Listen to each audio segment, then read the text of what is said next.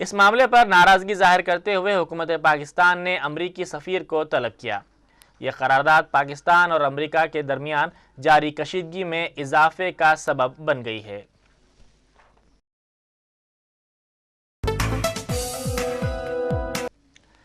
یمن میں آج صدارتی عہدے کے انتخابات ہو رہے ہیں۔ صدر علی عبداللہ صالح کے 33 سالہ دور کو ختم کرنے کے لیے عوام اپنے حق رائے دہی کا استعمال کر رہے ہیں۔ علی عبداللہ صالح نے عوام سے اپیل کی ہے کہ وہ ان کے جانشین کو زیادہ سے زیادہ ووٹ دیں۔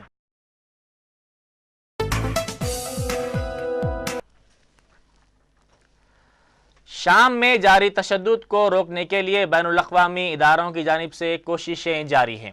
اقوام متحدہ کی پہل کے بعد ریڈ کراس سوسائٹی حکومت شام اور مظاہرین کے درمیان لڑائی بندی کی کوششیں کر رہی ہے تاکہ تشدد سے متاثرہ علاقوں میں طبی امداد پہنچائی جا سکے۔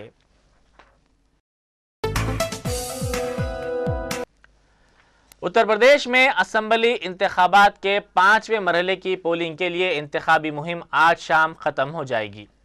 اس مرحلے کے تحت بندیل کھنڈ کے کئی اضلاع اور مغربی اتر پردیش کی 49 نشستوں کے لیے انتخابات ہوں گے۔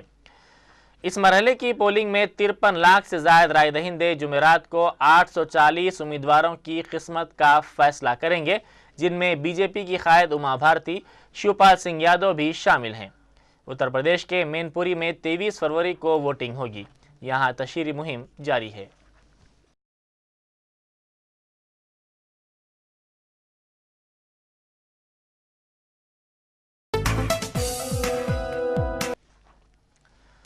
چیف منسٹر تمل ناڈو جے للیتا نے مجوزہ قومی انسداد دہشت گردی مراکز کو فوری طور پر واپس لینے کا مطالبہ کرتے ہوئے وزیر اعظم سے درخواست کی ہے کہ وہ ریاستوں کے ساتھ اس سلسلے میں مشورہ شروع کریں۔ وزیر اعظم ڈاکٹر منموہن سنگھ کو موسومہ مکتوب میں انہوں نے کہا ہے کہ دستور میں امن و امان بنائے رکھنا ریاستوں کے تحت آتا ہے، اس لیے اس سلسلے میں فوری طور پر مشورے شروع کرنے کی ضرورت ہے۔ واضح ہے کہ ان مراکز کے سلسلے میں مختلف ریاستوں نے مخالفت کی ہے۔ چیف منسٹر بہار نتیش کمار نے بھی وزیر اعظم سے NCTC پر نظر ثانی پر زور دیا ہے۔ انہوں نے مزید کہا ہے کہ دہشت گردی کے مسئلے سے نمٹنے کے لیے تمام افراد متحد ہیں، لیکن اس مجوزہ نئے مرکز کو دیے جانے والے اختیارات کی وجہ سے ریاستوں کے حقوق کی خلاف ورزی ہوگی۔ ہم نے اپنے پتر میں کہا کہ کیا کبھی راجیہ نے کیندر کے ساتھ سہیوگ کیا ہے؟ آخر اس کی ضرورت کیا پڑی؟ اور اس طرح کی بات اگر کرنا چاہتے تو کیا راجیہ سے پرامرش کرنا اچت نہیں تھا؟ ہمارے سنویدھان نرماتاؤں نے کیندر اور راجیہ کے ادھیکاروں کے بارے میں، ان کے دائتوں کے بارے میں بہت ہی اسپشٹ طور پر لکھا ہے۔ کیا ہم اس میں اس جو سیما ہے اس کو سماپت کر دیں؟ یہ کہاں تک نیائے اچت؟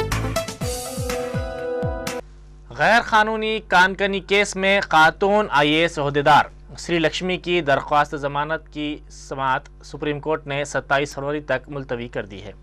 وجے لکشمی کی درخواست ضمانت نامپلی کی خصوصی CBI عدالت نے منظور کی تھی، جس کو CBI نے سپریم کورٹ میں چیلنج کیا تھا۔ CBI نے اس کیس میں چارج شیٹ داخل کرنے کے لیے عدالت سے وقت مانگا ہے۔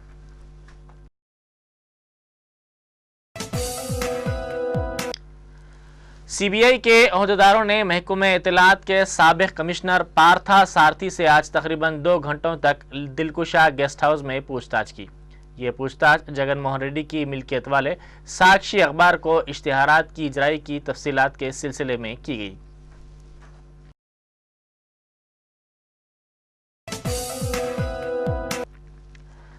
ون 104 خدمات سے وابستہ ملازمین نے مسائل کی یکسوئی کے مطالبے پر چلو اسمبلی ریلی نکالنے کی کوشش کی، جسے پولیس نے ناکام بنا دیا۔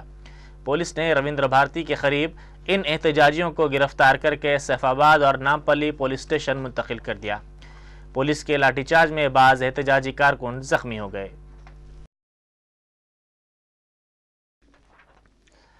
وزیر اعظم کے دفتر نے آئندہ ماہ پیش کیے جانے والے عام بجٹ کی تیاری کے سلسلے میں محکمہ مواصلات سے کہا ہے کہ ٹیلی کام تنازع کی مکمل تفصیلات وزیر اعظم کے دفتر کو فراہم کی جائے۔ محکمہ مواصلات سے CAG کی رپورٹ کی نقل، اسپیکٹرم کی مختلف شکایات، سابق وزیر مواصلات دیانیدی مارن کے خلاف اس سلسلے میں کی گئی شکایت کی نقل، 2G لائسنس اور اسپیکٹرم دیے جانے کے سلسلے میں سپریم کورٹ میں زیر سماعت معاملات کی تفصیلات بھی طلب کی گئی ہیں۔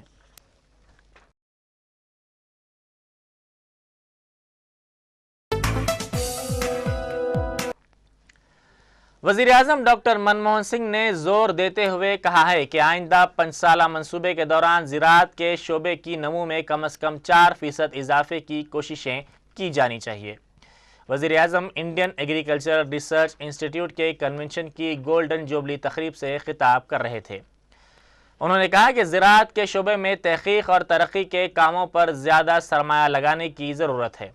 انہوں نے کہا کہ حکومت 12ویں 5 سالہ منصوبے کے آخر تک اس شعبے پر صرف کی جانے والی رقم کو دگنا کرنے کے لیے پابند عہد ہے۔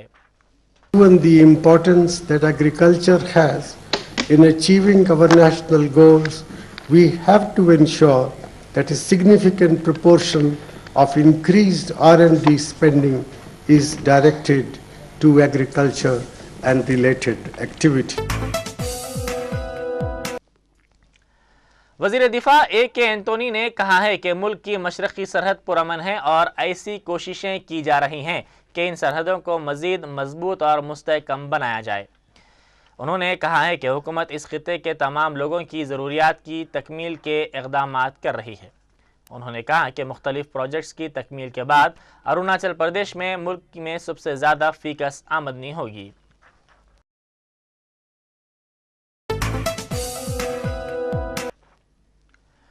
ایران کے جوہری پروگرام پر جاری تعطل کے پیش نظر اقوام متحدہ کے جوہری معنی کار تہران پہنچے۔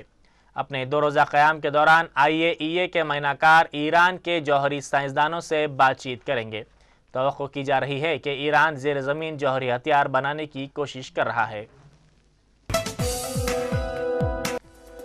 آخر میں اہم سرخیاں ایک بار پھر۔ ریاستی اسمبلی میں 2 دن کے وقفے کے بعد آج بھی اپوزیشن کا احتجاج۔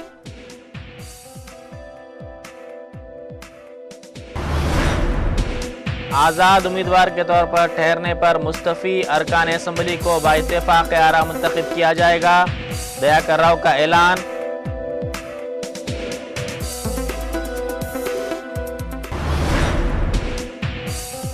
شراب سنڈیکیٹ معاملے پر بحث کا مطالبہ، اسپیکر کے چیمبر کے روبرو تلگو دیشم کا احتجاج۔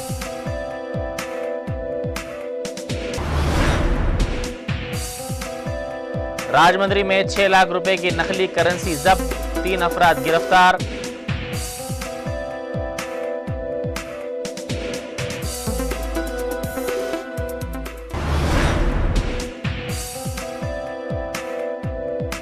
انگلش میڈیم اسکولز میں تیلگو زبان لازمی طور پر پڑھائی جائے، کشن ریڈی کی حکومت سے خواہش۔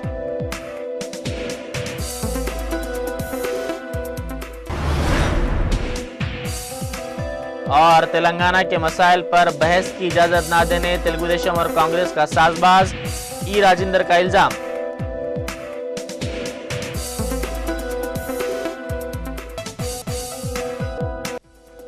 اسی کے ساتھ ہی دوپہر خبرنامہ یہیں ختم ہوتا ہے۔ خدا حافظ۔